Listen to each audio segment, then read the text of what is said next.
Welcome to electrical store house. आज के video में हम ईडीडी फर्स्ट जो कि डिप्लोमा के 4th सेमेस्टर में तथा ईडीडी सेकंड जो कि डिप्लोमा के 6th सेमेस्टर में है। EDD first and EDD second में एक चैप्टर है सर्विस कनेक्शन। इस चैप्टर से रिलेटेड जो भी थ्योरी पोर्शन था उसे हमने पिछले वीडियो में डिटेल में बता दिया है। इस वीडियो में हम सर्विस कनेक्शन को एक उदाहरण के तौर पे समझेंगे। यह वीडियो बीटी यूपी के एग्ज़ाम की दृष्टि से बहुत ही इम्पॉर्टेंट है, सेकेंड ईयर और फाइनल ईयर के बच्चों के लिए जो इलेक्ट्रिकल इंजीनियरिंग स्ट्रीम से हैं। तो चलिए हम लोग शुरू करते हैं। यहाँ पे हमने एक प्रश्न लिया है। प्रश्न क्या कहता है, एक मंजिला भवन को 5 किलोवाट 50 हर्ट्ज़ का सिंगल फेज सेवा संयोजन का मतलब सर्विस कनेक्शन देना है।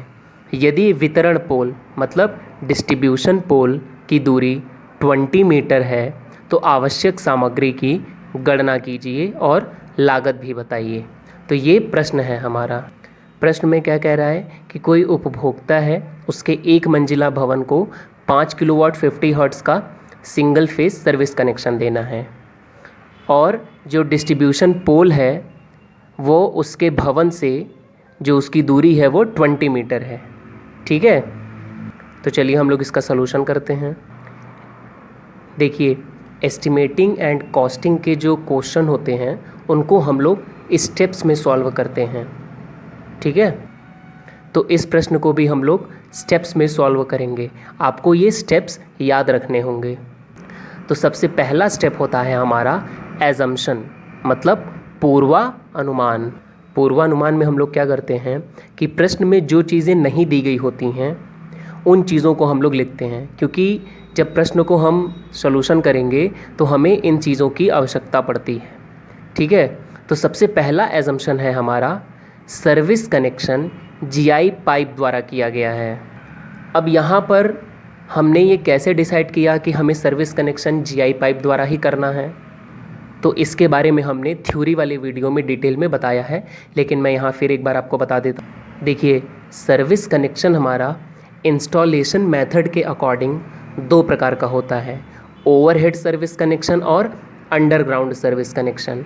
ओवरहेड सर्विस कनेक्शन में हमारे कुछ सर्विस कनेक्शन आते हैं, जैसे vertical bracket type service connection, horizontal bracket type service connection, eye rag bolt type service connection, GI pipe type service connection.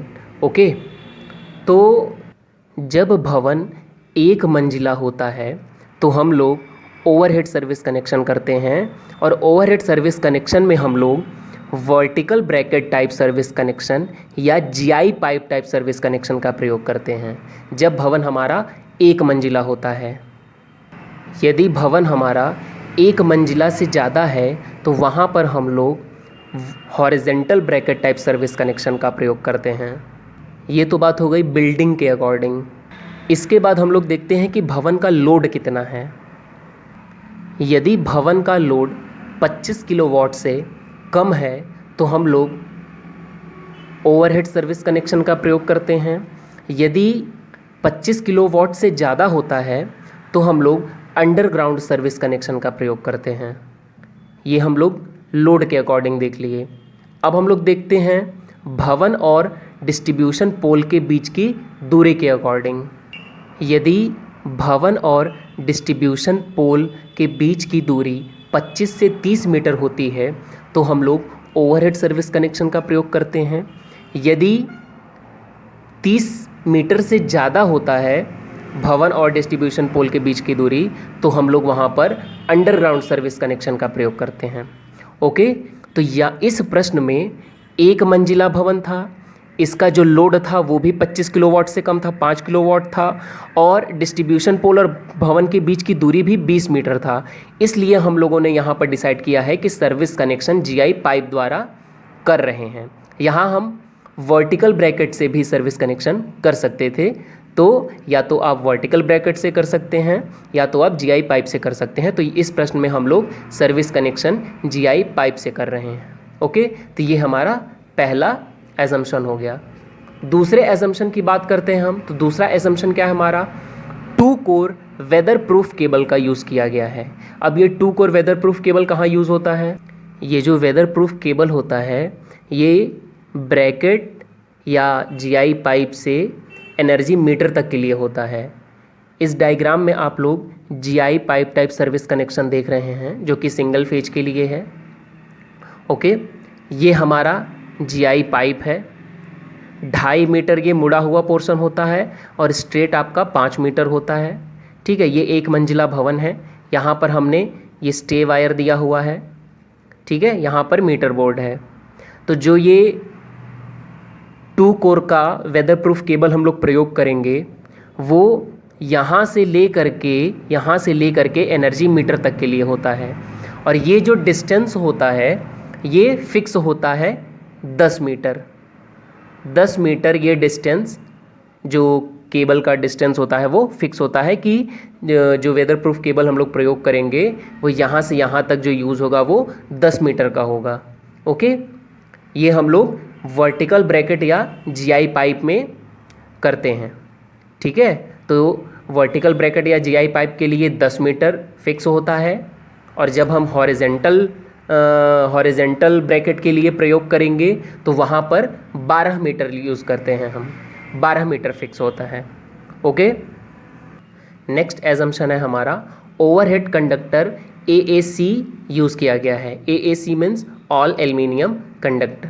Okay, इस कंडक्टर का प्रयोग हम लोग डिस्ट्रीब्यूशन पोल से जो जीआई पाइप है हमारा वहाँ तक यूज़ करते हैं। ओके, नेक्स्ट एजम्पशन है हमारा 8 SWG। SWG means standard wire gauge GI earth wire use किया गया है। ओके, तो अर्थिंग के लिए हमने 8 SWG का जीआई अर्थ वायर यूज़ किया है। GI means galvanized iron. तो ये हमने कुछ एजम्पशन माने हैं जिसकी सहायता से हम लोग प्रश्न को हल करेंगे। नेक्स्ट स्टेप होता है हमारा calculation of current. Next step क्या होता है हमारा, calculation of current. We know that P equal to VI cos phi। ये पावर का फार्मूला है जो कि हम लोग जानते हैं। यहाँ पर हम सिंगल फेज ले रहे हैं उसीलिए P equal to VI cos phi है। यदि 3 फेज होता तो P इक्वल टू √3 का मल्टीप्लाई कर देते और VI cos phi होता है। ठीक है, तो यहाँ पे हमें करंट का कैलकुलेशन करना है, इसलिए हम I equal to P/V into cos phi कर लेंगे।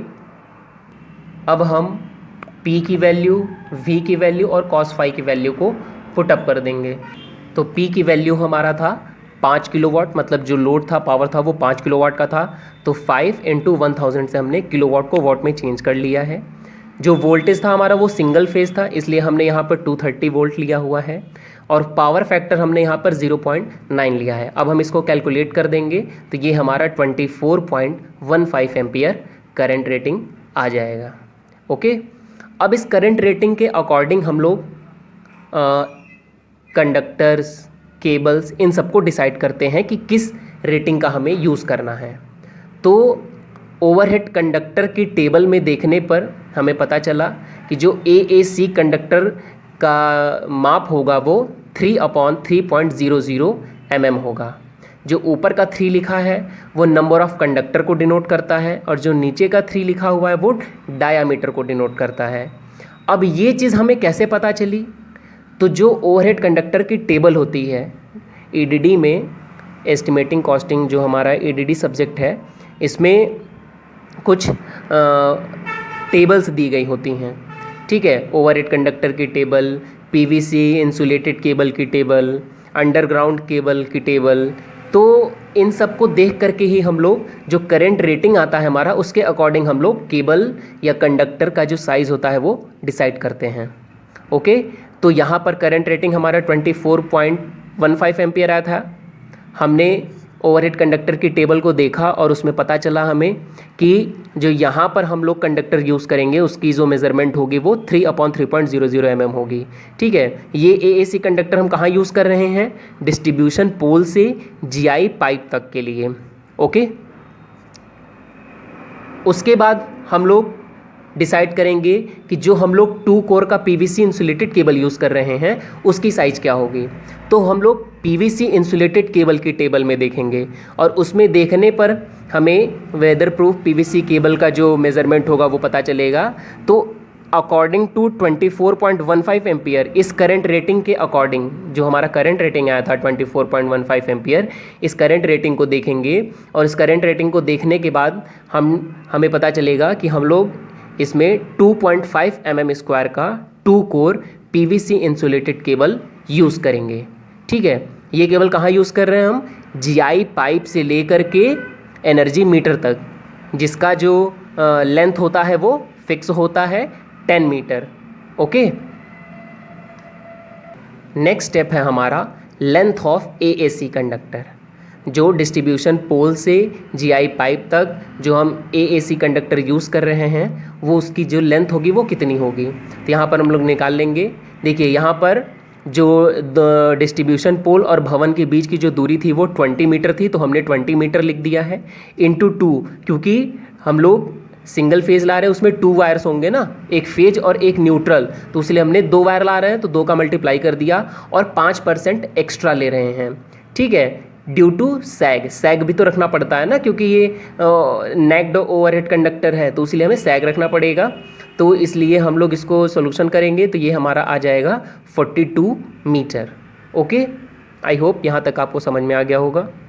कंडक्टर की लेंथ निकालने के बाद हम लोग लिस्ट ऑफ मटेरियल बनाते हैं। आइए देखते हैं हम लोग लिस्ट ऑफ मटेरियल कैसे बनाते हैं।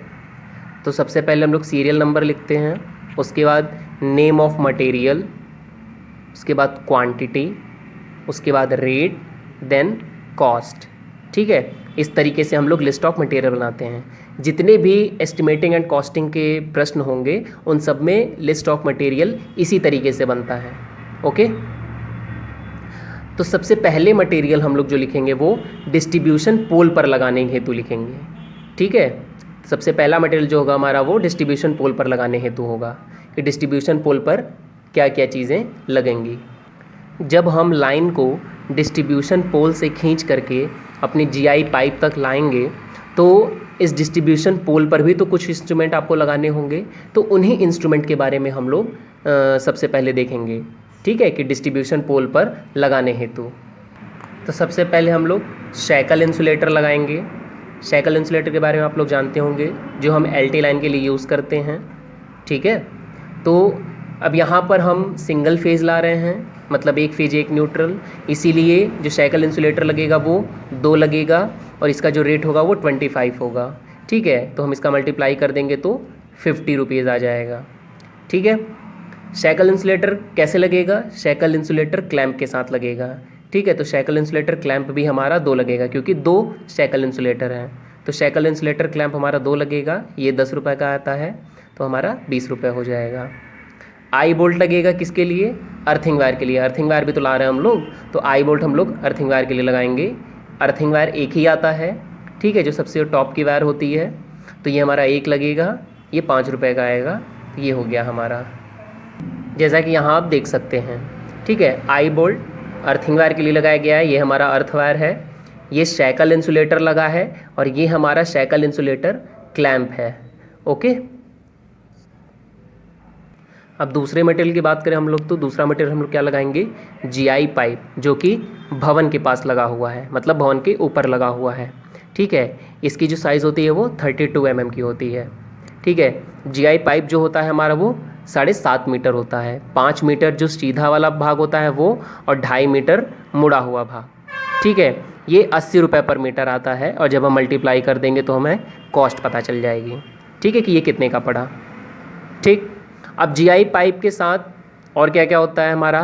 पाइप बेंड होता है, पाइप कपलर होता है, पाइप क्लैंप होता है और रैग बोल्ट होता है। ठीक है, ये रहा जीआई पाइप। ठीक है, ये जो मुड़ा हुआ पोर्शन है वो 2.5 मीटर है और ये जो स्ट्रेट पोर्शन है वो 5 मीटर है। ठीक है, ये रहा आपका पाइप बेंड, ठीक है, जो कि 1 लगता है, और ये रहा आपका पाइप कपलर। ठीक है, ये भी 1 लगता है, इसे हम पाइप सॉकेट भी कहते हैं। ठीक, ये है पाइप क्लैंप जो कि 3 लगते हैं, ये दिख रहा होगा आपको, ये क्या है आपके पाइप क्लैंप है जो कि 3 लगते हैं, ठीक है।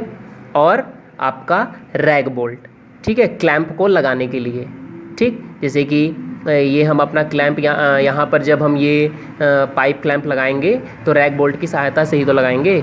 एक रैग बोल्ट इस साइड, एक रैग बोल्ट उस साइड, तो 2 2 4 2 6 रैग बोल्ट हमारा लगेगा, ठीक है। तो पाइप बेंड 1 लग गया, पाइप कपलर 1 लग गया, पाइप क्लैंप 3 लग गया और रैग बोल्ट 6 लग गया, ठीक है। ये सब इतने इतने रुपए के आते हैं और हम इसमें मल्टीप्लाई कर लेंगे तो हमें कॉस्ट पता चल जाएगी। नेक्स्ट मटेरियल है हमारा जीआई पाइप पर लगाने के लिए। अब जीआई पाइप पर कौन कौन से मटेरियल्स लगेंगे? जैसे हमने डिस्ट्रीब्यूशन पोल पर मटेरियल्स लगाए थे वैसे जीआई पाइप पर भी तो लगेंगे। तो जीआई पाइप पर हमारा सबसे पहला मटेरियल जो लगेगा वो क्या लगेगा? शैकल इंसुलेटर लगेगा। डिस्ट्रीब्यूशन पोल पर भी हमने शैकल इंसुलेटर लगाए थे, वहाँ भी 2 इंसुलेटर लगाए थे, तो यहाँ भी तो 2 इंसुलेटर लगेंगे क्योंकि हम लोग सिंगल फेज ला रहे हैं, एक हमारा फेज के लिए, एक न्यूट्रल के लिए, ठीक है। इसका दाम वही रहेगा, मल्टीप्लाई कर लेंगे। शैकल इंसुलेटर कैसे लगेगा? शैकल इंसुलेटर क्लैंप के साथ लगेगा, ये भी जब 2 इंसुलेटर है तो 2 क्लैंप रहेंगे, ये उसका प्राइस है। आई बोल्ट हमारा, वहाँ से भी हमने एक आई बोल्ट लगाया था अर्थिंग के लिए, तो यहाँ भी तो लगाना पड़ेगा एक अर्थिंग के लिए, ठीक है। और हमारा एएसी कंडक्टर, इसी कंडक्टर को तो हम वहाँ डिस्ट्रीब्यूशन पोल से जीआई पाइप तक ला रहे हैं, तो ये कंडक्टर हमारा लग जाएगा जिसकी जो माप है वो 3/3.00 है। और ये हमने कैलकुलेट करके निकाला था तो कितना आया था हमारा? 42 मीटर आया था, ठीक है। ये जो हमारा एएसी कंडक्टर होता है वो 5 रुपये पर मीटर आता है, तो हम मल्टीप्लाई कर लेंगे तो ये 210 रुपये का पड़ेगा, ठीक है। ये हमने जीआई पाइप पर 2 शैकल इंसुलेटर लगाए हैं, शैकल इंसुलेटर क्लैंप के साथ, ठीक है। यहाँ पर भी एक हमने आई बोल्ट लगाया है अर्थिंग के लिए, और ये हमारा एएसी कंडक्टर है, ठीक। चौथा मटेरियल क्या लगेगा? एरियल फ्यूज़, ठीक है। और फेज वायर में फ्यूज़ लग जाएगा और न्यूट्रल में न्यूट्रल लिंक लगेगा। इसकी रेटिंग क्या होगी? 30 एम्पियर, क्योंकि जो हमारा करंट आया था वो 24.15 एम्पियर आया था, इसलिए हम लोग जो फ्यूज़ लेंगे वो 30 एम्पियर का लेंगे, ठीक है। तो एक एरियल फ्यूज़ हो गया, एक न्यूट्रल लिंक हो गया, टोटल 2 हो गया, दोनों एक ही दाम के आते हैं, तो यहाँ पर 40 रुपये के तो 80 रुपये हो गया, ठीक है। ये कहाँ लगेगा? ये हमारा यहाँ पर एरियल फ्यूज़ या एरियल इंसुलेटर लगा हुआ है, ओके। नेक्स्ट मटेरियल हमारा क्या लगेगा? स्टेज सेट, ठीक है। ये एक लगेगा, 600 रुपये का आता है, ठीक है। स्टेज सेट ये क्यों लगाया जाएगा? जीआई पाइप को सपोर्ट देने के लिए। ये कुछ इस प्रकार से लगा होता है, ये देख रहे हैं, ये हमारा स्टेज सेट है, ठीक है। टेक तार या इसको गे वायर भी कहते हैं, ठीक है।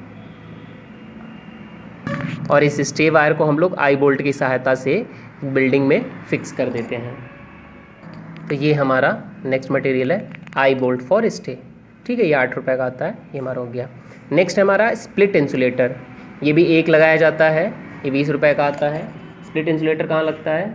स्प्लिट इंसुलेटर यहाँ पर लगाया जाता है, जैसा कि आप देख सकते हैं। Split insulator low voltage line में गॉर्ड वायर अरेंजमेंट के लिए लूप गॉर्ड स्थापित किए जाते हैं, ठीक है। ये एक प्रकार का लूप बनाया जाता है, ठीक, जिनका एक सिरा न्यूट्रल कम अर्थ वायर पर तथा एक इंसुलेटर पर लगाकर स्थित कर दिया जाता है, ठीक है। और यहाँ पर लगने वाला इंसुलेटर स्प्लिट इंसुलेटर के नाम से जाना जाता है, जैसा कि आप देख सकते हैं, ठीक है। ये लूप गॉर्ड है, बेसिकली प्रोटेक्शन के लिए लगाया जाता है। नेक्स्ट मटेरियल है 2.5 mm² aluminium PVC insulated 2 core cable, ठीक है। जो जीआई पाइप से एनर्जी मीटर तक 10 मीटर फिक्स था, वही केबल है ये, ठीक है। तो ये 10 मीटर है और ये 15 रुपये पर मीटर आता है, तो 150 रुपये का पड़ेगा आपका। नेक्स्ट मटेरियल है 8 SWG जीआई अर्थिंग वायर, ठीक है। ये कितना लगेगा? ये आपका लगेगा टोटल 32 मीटर। कैसे? 20 मीटर आपका हो गया डिस्ट्रीब्यूशन पोल से बिल्डिंग तक का दूरी, तो 20 मीटर वहाँ लगेगा एएसी कंडक्टर के साथ, और ये 10 मीटर आपका जीआई पाइप से एनर्जी मीटर तक, ठीक है। और 5% एक्स्ट्रा लेंगे तो टोटल आपका 32 मीटर आ जाएगा।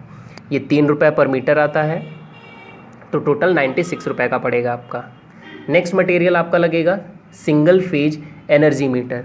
ठीक है, यहाँ पर हम लोग सिंगल फेज की सप्लाई दे रहे हैं तो सिंगल फेज एनर्जी मीटर लगेगा, एक ही लगेगा और ये 800 रुपये का आएगा।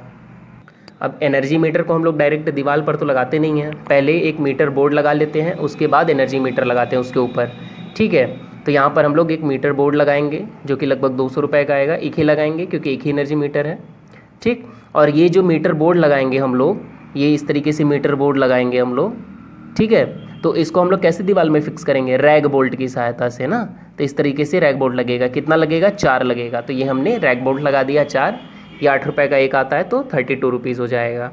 ठीक है, उसके बाद एनर्जी मीटर से जब वायर हमारा निकलेगा तो उसके बाद हम क्या लगाते हैं, फ्यूज कटआउट लगाते हैं जो कि हमारा 30 एम्पियर 250 वोल्ट का होगा। ठीक है, फ्यूज कटआउट कितना लगेगा, सिंगल फेज है तो एक ही फ्यूज कटआउट लगेगा। ठीक है, ये 30 रुपीज़ का आएगा आपका। नेक्स्ट मटेरियल आपका पीवीसी कंड्यूट। ठीक है, ये पीवीसी कंड्यूट कहाँ लगेगा, जब हम वायर को दीवार के अंदर से लेकर जाएंगे तो वहाँ पर डायरेक्ट दीवार में होल करके, मतलब होल तो करेंगे ही, लेकिन वहाँ पर हम लोग डायरेक्ट केबल को तो नहीं ले जाएंगे, वहाँ पर हम क्या करेंगे कि एक पीवीसी कंड्यूट लगाएंगे। ठीक है, जिसकी साइज़ जो होगी 25 mm होगी। तो दीवार की मोटाई लगभग 0.25 मीटर होती है, तो इतना ही पीवीसी कंड्यूट लगाएंगे। ये लगभग आपका 15 से 20 रुपये का पड़ जाएगा। ठीक है, तो आपका 15 से 20 रुपये पर मीटर आता है। तो यहाँ पर आपका 0.25 मीटर के लिए लगभग कितने रुपए का पड़ जाएगा। नेक्स्ट हम लोग केबल, क्लिप, गुल्ली एक्सेट्रा, स्क्रू रू, ये सब जितनी भी चीज़ें होती हैं उसको हम लोग लेंगे। कितना लेंगे, आवश्यकता अनुसार लेंगे। ठीक है, जो लगभग 300 से 400 तक का, मतलब जितनी आपको आवश्यकता होगी उतना आप लोग ले लेंगे। अब हम क्या करेंगे कि जो हमारा कॉस्ट है, उन पूरे कॉस्ट को, जो ये कॉस्ट आया था हमारा, इस सब को हम क्या करेंगे, ऐड करेंगे। जब हम इसको ऐड करेंगे तो ये हमारा क्या निकल करके आ जाएगा, टोटल मटेरियल कॉस्ट। ये क्या निकल करके आ जाएगा, हमारा टोटल मटेरियल कॉस्ट निकल करके आ जाएगा। ठीक है, तो जब हम इसको ऐड करेंगे कॉस्ट को तो ये हमारा आएगा 3,367 रुपये। अब हम लोग लेबर कॉस्ट, इमरजेंसी कॉस्ट और सुपरविज़न कॉस्ट निकालेंगे। चलिए निकालते हैं। तो लेबर कॉस्ट हम सर्विस कनेक्शन में टोटल मटेरियल कॉस्ट का 20% निकालते हैं। तो हमने टोटल मटेरियल कॉस्ट का 20% निकाल दिया, तो ये हमारा 673.4 रुपये आ गया। फिर उसके बाद हम क्या करते हैं, इमरजेंसी कॉस्ट निकालते हैं। इमरजेंसी कॉस्ट क्या होता है, आकस्मिक व्यय होता है। ये हम टोटल मटेरियल कॉस्ट का 10% निकालते हैं। ठीक है, तो हमने यहाँ पर 10% निकाल दिया है जो कि 336.7 रुपये आ गया है। फिर उसके बाद हम लोग सुपरविज़न कॉस्ट निकालते हैं, मतलब निरीक्षण व्यय। ये हमारा टोटल मटेरियल कॉस्ट का 10% ही होता है, तो ये हम लोगों ने इसको निकाल लिया।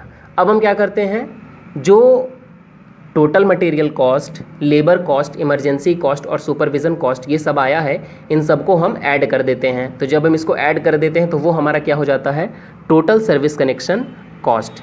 ठीक है, कि एक उपभोक्ता को 5 किलोवाट का सर्विस कनेक्शन देने में इतना लागत आएगा।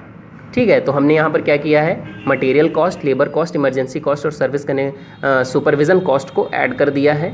तो ऐड करने के बाद हमारा 4,713.8 रुपये आ गया है। तो इस तरीके से हम लोग सर्विस कनेक्शन के प्रश्न को हल करते हैं। आई होप आपको ये प्रश्न अच्छे से समझ में आया होगा।